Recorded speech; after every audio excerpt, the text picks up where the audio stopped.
मैं अपने एक और अनुज, जिसने अपनी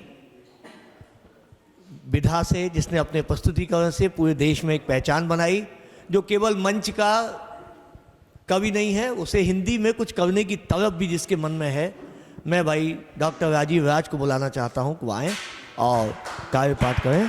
भाई राजीव राज। मुबारक मौके पर मंच पर मौजूद श्रद्धेय लाल बाबा जी और उनके साथ ही देवतुल्य योग लेकर हमारे बीच उपस्थित हुए आदरणीय दीन मोहम्मद दीन साहब, आज के इस आयोजन की अध्यक्षता कर रहे हमारे गुरुदेव श्रद्धेय शर्मा जी और आदरणीय अनूप मिश्र जी।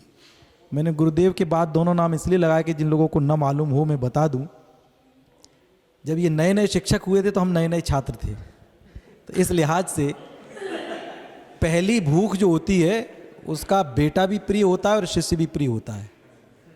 तो हम उस दौर के शिष्य हैं। डॉक्टर कुश चतुर्वेदी जी तो हम सबके सरपरस्त हैं ही। जब घर से बाहर पहली बार कदम रखा कविता के मंच की ओर, तो जिसको देखकर हौसला बढ़ता था कि इनके जैसे बने या इनके जैसी प्रस्तुति हो, वो नाम डॉक्टर कुश चतुर्वेदी जी का है। हम सबके बड़े भाई हैं, ये हमारा सौभाग्य है। आज बहुत कुछ बोलना नहीं है, केवल मंच पर मौजूद जो लोग हैं उनकी वाणी सुननी है। और ये इटावा की खूबसूरती है। इटावा में जो साहित्यिक परंपरा है वो गंगा जमनी तहजीब के लिए जानी जाती है, और इससे अच्छा क्या उदाहरण होगा कि जब हमारे मंच पर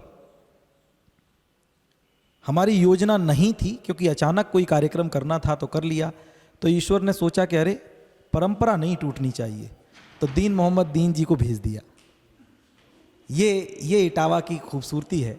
मैं अटल जी पर कुछ पंक्तियां पढ़ के अपनी उपस्थिति पर दर्ज कराऊंगा और उसके बाद उन्हें सुनूंगा कि वीणा वरदायनी तो दायनी रही सदैव, महाकाल के प्रसाद का भी तो प्रभाव था। वीणा वरदायनी तो दायनी रही सदैव, महाकाल के प्रसाद का भी तो प्रभाव था। अलख निरंजन से राग द्वेष मोह मुक्त, अटल को प्राप्त हुआ अटल स्वभाव था। पांच जन्य धनुवीर वाणी वर शर कर, लक्ष्य रक्ष हित दूर दृष्टि में कसाव था। और धन्य था सुनाम धन्य लाल वो बटेश्वर का, जिसे मातृभूमि काश्मीर से लगाव था, जिसे मातृभूमि काश्मीर से लगाव था। और चार पंक्तियां कि राजनीति का समुद्र मथ के दिया अमीय, राजनीति का समुद्र मथ के दिया अमीय, और हलाहल खुद पी गए अटल जी।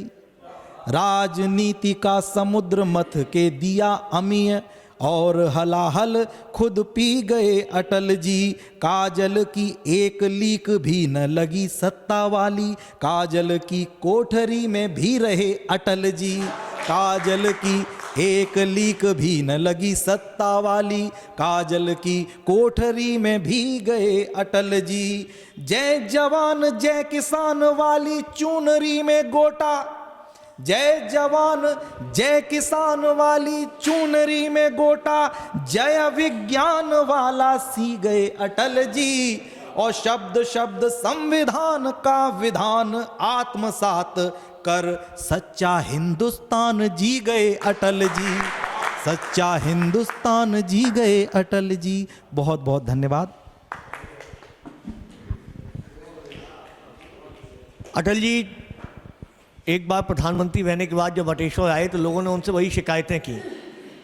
उनसे कहा ये सड़क नहीं बनी, ये काम नहीं हुआ, गांव में ये नहीं हुआ, वो नहीं हुआ। तो बोले अब 2 मिनट रुक के बैठ के सुन लो। बीच में उन्होंने कुर्सी डाली, सबकी बात सुनी, फिर बोले देखो गलती आपसे हो गई, ये सब बन जाता, हर लट्ठे पर बल्ब लगा होता। लेकिन ये गलती हमारी नहीं, आपकी है।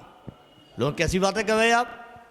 उन्होंने कहा दरअसल आपने हमें प्रधानमंत्री चुन लिया, अगर हमें इस गांव का प्रधान चुना होता तो मैं वादे के साथ कहता हूं कि हर लट्ठे पर बल्ब लग गया होता, सड़क भी बन गई होती। अब तो हमारे गांव का नंबर तब आएगा जब इस देश के सारे गांव में हम ये सब सुविधा पहुंचा देंगे। आप मुझे इतना बड़ा अन्यायी समझते हैं? बोले आप मुझे इतना बड़ा अन्यायी समझते हैं कि मैं अपने गांव में काम कराऊंगा और हिंदुस्तान के सारे गांव छोड़ दूंगा? ये चरित्र था उनका कि उन्होंने कहा ना, गलती आपसे हुई, आप हमें प्रधान बनाते तो सारी जवाबदारी मेरी होती। इस व्यक्तित्व के व्यक्ति थे वो। हमारे बीच में आदरणीय दीन मोहम्मद दीन जी आज हमें मिल गए। कभी कभी हमने कहा ना, सौभाग्य जब जागृत होता है। ये एक चिकित्सक के यहाँ बैठे थे, लंबी लाइन थी, हमने डॉक्टर साहब से अनुनय विनय करके इनको जो है कहा भाई कुछ हमारी बात भी समय दे दो, आप क्या लंबी देर बैठेंगे। उन्होंने भी वही कृपा की और ये चूँकि हमारा सौभाग्य था कि सारे संयोग मिलते चले गए। प्रेमचंद जी ने हमें खबर की, राजीव ने खबर की, तुरंत हमने उस पर एक्शन लिया और दीन जी को हम लोग यहाँ तक ले आए। हमने जब कविता कहानी की पाठशाला में प्रवेश लिया तो उस समय दो हमारे बहुत ही श्रद्धेय व्यक्ति थे, आदरणीय लाखन सिंह भदौरिया सौमित्र और दीन मोहम्मद दीन। तीसरे मैनपुरी की यात्रा में हम एक तीर्थ यात्रा मानते थे। अगर नरेश चंद्र सक्सेना सैनिक के पास आधा घंटे बैठ आए तो हमें लगता था हम किसी तीर्थ और धाम में होके आए हैं। ऐसा व्यक्ति जिस मैनपुरी ने जगदीश चतुर्वेदी जैसा व्यक्ति दिया हो, जिसने नरेश चंद्र सक्सेना सैनिक जैसा व्यक्ति दिया हो, जिसने लाखन सिंह भदौरिया सौमित्र जैसे व्यक्ति को अपने आंचल में बड़ा किया हो, दीन मोहम्मद दीन को दिया हो, वह धरती सामान्य नहीं हो सकती। वह कौशलेंद्र की धरती वास्तव में बड़ी है और कई मामले में हम सब दीन जी को आदर्श मानते हैं। इनकी सादगी, इनकी सरलता और लोगों को लेकर चलने की इनकी जो जिजीविषा है वह वास्तव में अप्रतिम है। वे हमारे बीच आज यहाँ मौजूद हैं। मैं बड़े आदर और सम्मान के साथ उनका आह्वान कर रहा हूँ कि वे आएँ। हम जानते हैं कि उन्हें मैनपुरी से भी दूर जाना है, इसलिए हमें ये भी लग रहा है कि उन्हें समय से उनके घर तक पहुँच जाएँ वो, लेकिन हमें उनकी आधी दूरी की यात्रा बहुत ठीक ठाक है इसका भी अनुमान है। इसलिए मैं बड़े आदर और सम्मान के साथ मैं चाहता हूँ एक बार करतल ध्वनि के साथ आदरणीय दीन मोहम्मद दीन जी को। आज का दिन मेरे लिए ज़िंदगी का बड़ा सौभाग्यशाली दिन है। वैसे तो मैं अनाहूत हूँ, अतिथि भी हूँ, कोई तिथि नहीं होती आने जाने की, तो मैं तो अपनी आँख दिखाने आए थे। अब इनका इतना प्यार रहा है, आज से ही नहीं बहुत वर्षों से, और इटावा से मेरा लगाव भी है बहुत ज़्यादा। यहाँ हिंदी के उस रीतिकाल से भी पहले के इतने महान रचनाकार इस मैनपुरी और इटावा की धरती पर हुए। एक काल वो था जब मैनपुरी में ही इटावा की अदालत हुआ करती थी, जजी थी। तो ये जुड़ा हुआ है अंचल। जब हम दृष्टि अपने, हमारे कुश जी तो बड़े अध्येता हैं, तमाम साहित्य का ज्ञान रखते हैं, आप सब मनीषी बैठे हुए हैं। मुझे खुशी है कि मैं यहाँ आज आ गया तो मुझे अपने बाबा जी के महान लोगों के दर्शन हो रहे हैं। और इस तीर्थ स्थली में आकर, ये बहुत ही प्राचीन संस्थान है जिसमें हम आज यहाँ उपस्थित हैं, और ये राष्ट्रीय कवि संगम, मुझे ऐसा लगा कि सन 2010 में राष्ट्रीय स्तर पर 2-3 संस्थाएं, अणुव्रत और ये संस्कार भारती और एक मुस्लिम मोर्चा ने मिलकर के दिल्ली में एक राष्ट्रीय कवि संगम की स्थापना की। उसमें 3 लोगों को राष्ट्रीय स्तर पर चयनित किया जाता था पुरस्कार के लिए, एक वाल्मीकि सम्मान और एक मीरा और एक रसखान। मैं नहीं जानता था, मुझे भी चयन किया गया तो मुझे बुलाया। बीच की बातें मैं सब छोड़ रहा हूँ, तो मुझे आज यहाँ लगा कि मुझे यहाँ रसखान जैसा सम्मान इस राष्ट्रीय कवि मंच संगम के द्वारा मिला। और ऐसे महान विभूतियों से मेरा परिचय हो रहा है। इटावा गंग से लेकर जो मैं जितना जानता हूँ, आज हमारे कुछ तक, और ये हमारी बेटियां ने बड़ी अच्छी कविता पढ़ रही थी सरस्वती वंदना की, और सभी हमारे रौनक इटावी, राज वगैरह सब जितने भी कलमकार बैठे हुए हैं। इटावा यहाँ कविता की एक बड़ी ही धार रही है, जहाँ तमाम राष्ट्रीय ये कवि संगम लिखा हुआ है, तो यहाँ राष्ट्रीय कई विभूतियाँ हुई, अंतर्राष्ट्रीय विभूतियाँ हुई। क्या यहाँ पर हमारी हिंदी के भीष्म पितामह पंडित श्री नारायण चतुर्वेदी को कोई भुला सकता है? क्या यहाँ आए हुए बाद में प्रेम शंकर गुप्त, जिन्होंने हिंदी के लिए सारी दुनिया में अपना न्यायिक व्यवस्था में अपना नाम रोशन किया, हिंदी के 3-4 हज़ार निर्णय उन्होंने दिए, और इटावा हिंदी सेवा निधि का यहाँ स्थापना की, जिसमें न जाने देश के कितने कितने साहित्यकार आए। और उन्होंने जब पहले स्थापना हुई तो मैनपुरी कार्ड अपने तब चिट्ठियाँ आया करती थीं, तो गुप्त जी के इतने जागरूक थे, हम भदौरिया जी को और मुझे बुलाने के लिए उन्होंने सोचा कि शायद पत्र न पहुँचे और ये दोनों ना आ पाएँ, तो उन्होंने जिला जज मैनपुरी को फ़ोन किया। भदौरिया जी वहीं पड़ोस में ही रहते हैं, हमारे कुछ जी जानते हैं, तो जिला जज ने उनको वहाँ बुलाया। तब गुप्त जी से बात हुई, उन्होंने कहा कि देखो चिट्ठी मिले न मिले, वे तो हमारी इटावा की बोली बोला करते थे। हाँ, तो कि तुम और भाई लाखन तुम दीन जी को और खबर कर लियो, और आना है उस तिथि पर जब स्थापना है इटावा हिंदी। तब से मैं बराबर इसमें आता रहा। यहाँ कार्यक्रमों में 1-2 बार नहीं आ पाया, एक बार नहीं आया, आज का ही दिन था। उस दिन हिंदी इटावा निधि का कार्यक्रम था। मैं एक ऐसी पुस्तक में लगा हुआ था जिसका लोकार्पण सवेरे 25 में वहाँ होना था। अब देखिए उनकी जागरूकता। दूसरी वर्ष जब आया तो हमसे कही, पिछली साल तुम कहाँ रही है? ये देख, गुप्त जी ने याद रखा। तो ये मेरा बड़ा यहाँ लगाव है हिंदी के तमाम यहाँ पर हुए, चाहे हम राष्ट्रीय कवि वल्लभ जी से लेकर के शिशु जी, कितने नाम गिनाएं, नीरज जी जैसे लोग। ये धरती बड़ी ही ऊर्जावान साहित्य की रही, और आज हमें यहाँ सबके दर्शन हो रहे। ये मैं ज़्यादा भाषण अब नहीं करूँगा, बहुत लंबा जानकारी मुझे भी है यहाँ की इटावा की, लेकिन यही कहना चाहता हूँ कि अब कविता तो मेरे पास इतनी नहीं है। मैं एक प्रसंग सुनाना चाहता हूँ। जब मुझे राष्ट्रीय अलंकरण वहाँ मिल रहा था दिल्ली में, तो 8वां दशक 19वीं शताब्दी का हमारा बड़ा वैसा था। 8वां दशक, उसमें इंदिरा जी की हत्या, खालिस्तान का मामला उठना, तमाम उधम, ये बाबरी मस्जिद और ये चल रहे थे। तो उस 8-10 वर्ष में जो मैंने रचनाएं देश को जोड़ने की लिखी थी, उसकी एक पुस्तक कानपुर से प्रकाशित हुई थी राष्ट्रीय एकता परिषद से। उसमें जो कविताएं थीं, तो वो पुस्तक हम लेकर राष्ट्रपति पुरस्कार लेने के लिए गए।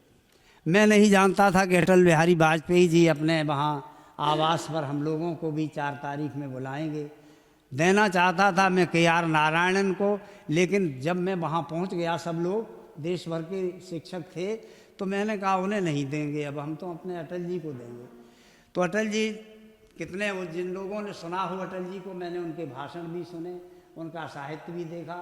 अटल जी देश के ही नहीं, सारी दुनिया के और हिंदी के बहुत बड़े आराधक थे। उनकी लखनऊ से सांसद हुए तो वहाँ से एक पुस्तक निकली थी मेरी 51 कविताएं। उसमें हम जब वहाँ पहुँचे तो लोग फ़ोटो खींचने लगे, मैं इधर रह गया। फिर और आते धक्का मारते, तो अटल जी से बात भी नहीं कर पाता और किताब भी नहीं वो दे पाता, तो मैंने उसको राष्ट्रपति को नहीं दी। हमने अटल जी को भेंट की, उधर ही वो फ़ोटो है, इसमें तुम देखना। तो हमने इधर से ही कहा, हमके और फिर धक्के मारेंगे, हम किताब भी नहीं दे पाएंगे। आगे लॉन से होकर चाय पे जाते थे। मैंने इधर से ही कहा कि प्रधानमंत्री जी, मैं अपनी एक पुस्तक आपको भेंट कर रहा हूँ। तो अटल जी उधर से मुड़े। उनकी एक कविता जो छपी थी वहाँ, उसकी एक लाइन और एक हमारी नदी वही लाइन, ये कहकर मैंने वो पुस्तक उन्हें भेंट की। उनकी कविता थी, हम जंगल होने देंगे। तो मैंने ये कहा कि आप जंगल होने देंगे, हम देश में बचने देंगे। अटल जी ने उधर से हटके सीधे हाथ में किताब ली और फिर बाएं में करके मुझसे हाथ मिलाया। ये चित्र है। पीछे जब मैं उधर से आया तो मैंने कंधे से हाथ लगाया, हमके साहब ये इस पर आप कुछ पढ़ के लिखिए। तो उन्होंने लिख कर भेजा, वो भी चिट्ठी हमारे पास है। तो मैंने उस वक्त आने के बाद एक कविता लिखी, मुझे याद नहीं है। इस संस्मरण के माध्यम से मैं उन्हें आज स्मरण कर रहा हूँ। और ये एक बड़ी बात है कि उनकी स्मृति में भाषा कला संस्कृति अकादमी हिमाचल प्रदेश से स्मृत ग्रंथ प्रकाशित हो रहा है। वहाँ से मुझसे वो मांगा गया कि आप इसमें भेजें, तो वो कविता मेरी उसमें प्रकाशित हुई है और उसका अब लोकार्पण होगा तो वो मिलेगी, तो हमें बड़ी खुशी होगी। पंक्तियाँ याद नहीं हैं। मैं इस मौके पर अटल जी को बहुत ही श्रद्धावनत होता हूँ। ऐसा व्यक्ति जो दलगत राजनीति कुछ भी रही हो, अटल जी ने सारी दुनिया और देश का दिल जीता। जिस समय हमारे आज के प्रधानमंत्री गुजरात के जब राष्ट्रपति वो क्या नाम मुख्यमंत्री थे और वहाँ दंगे हुए थे, अटल जी जब पहुँचे हैं तो उन्होंने एक ही वाक्य में सारे देश का दिल जीत लिया था। कहा था कि हाँ, राजधर्म का पालन नहीं हुआ। ये साहस अटल जैसा ही व्यक्त कर सकता था और कोई नहीं कह सकता था। तो ऐसे अटल जी के जन्मदिन पर भाई हम उनको बहुत ही नमन करते हैं, अपनी श्रद्धांजलि देते हैं। कुछ पंक्तियाँ मैं पढ़ रहा हूँ। चलो करें कुछ काम देश का, चलो करें कुछ काम देश का, ऊंचा करने नाम देश का, जीवन तभी सार्थक होगा, करें नाम सरनाम देश का। हम सब हैं प्राचीन देश के, नहीं किसी आधीन देश के, मरते मिटते रहें इसी पर, हम सब हैं स्वाधीन देश के। हम रखें सम्मान देश का और बढ़ाएं मान देश का, सहन नहीं हम कर सकते हैं पल भर को अपमान देश का, सहन नहीं हम कर सकते हैं पल भर को अपमान देश का। एक दो दोहा सुनाए आपको। पावन माटी देश की हम उसकी संतान, पावन माटी देश की हम उसकी संतान, माटी का बंधन करूं जय हो हिंदुस्तान, माटी का बंधन करूं जय हो हिंदुस्तान। हिंदी हमारी राष्ट्रभाषा है। राजनीतिक विवादों से आज तक वो शासन पर नहीं हो पाई, लेकिन फिर भी हिंदी कबीरा की साखी रमैनी हुई, हिंदी कबीरा की साखी रमैनी हुई, मध्य के काल में श्रृंगार बैणी हुई, बास कामायनी साकेत कुरुक्षेत्र में, तोड़े पत्थर निराला की छेनी हुई, हिंदी कबीरा की साखी रमैनी हुई। हिंदी गंगा की पावन धारा हुई, हिंदी गंगा की पावन धारा हुई, हिंदी दुनिया की अब ध्रुव तारा हुई, विश्व के शीश पर शोभा वह पा रही, हिंदी माँ है हमारी सहारा हुई, हिंदी माँ है हमारी सहारा हुई। और कुछ पंक्तियाँ आज के संदर्भ, जो देश के हालात बड़े नाजुक चल रहे हैं, कुछ कहना चाहूँगा। नफ़रतों के महल को ढहा दो सभी, नफ़रतों के महल को ढहा दो सभी, प्रेम मंदाकिनी फिर बहा दो सभी, हिंसा आतंक का छटे ये कोहरा, शांत की धुंध भी फिर बजा दो सभी। देश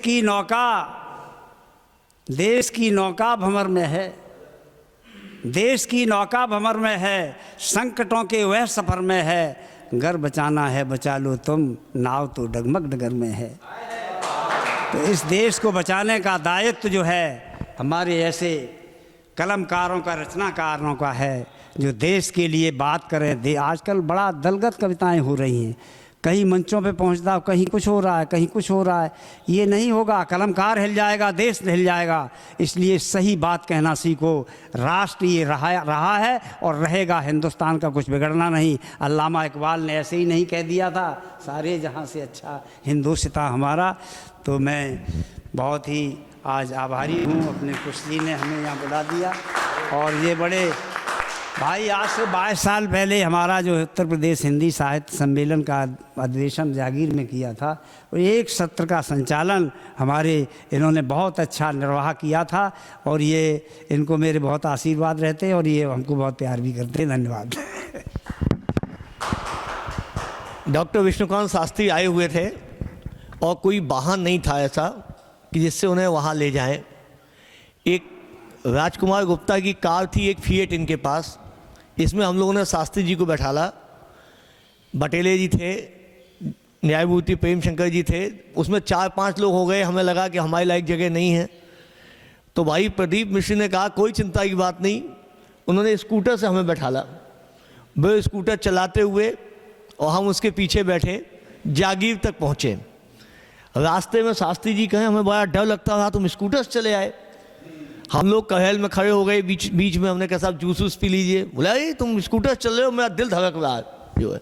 लेकिन तीन दिन वहाँ रहे उस गांव में। बड़ा अटल जी के साथ जब भैया साहब को जनता भारती दिया गया तो हम लोग उस कार्यक्रम में थे। कार्यक्रम रखा गया था गन्ना संस्थान सभागार में। तो अटल जी जब पहुँचे बोले भैया साहब घर पे हैं? बोले वो तो साहब मूर्छावस्था में हैं।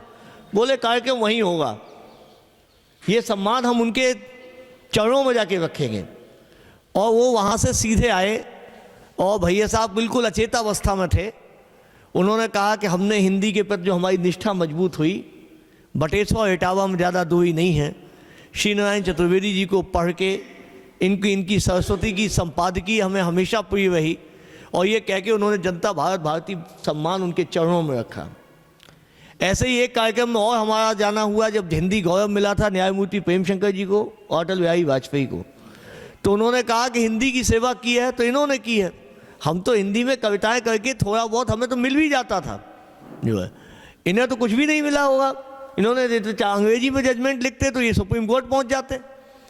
इन्होंने हिंदी से नुकसान सहा है, हमने हिंदी से फ़ायदा लिया है।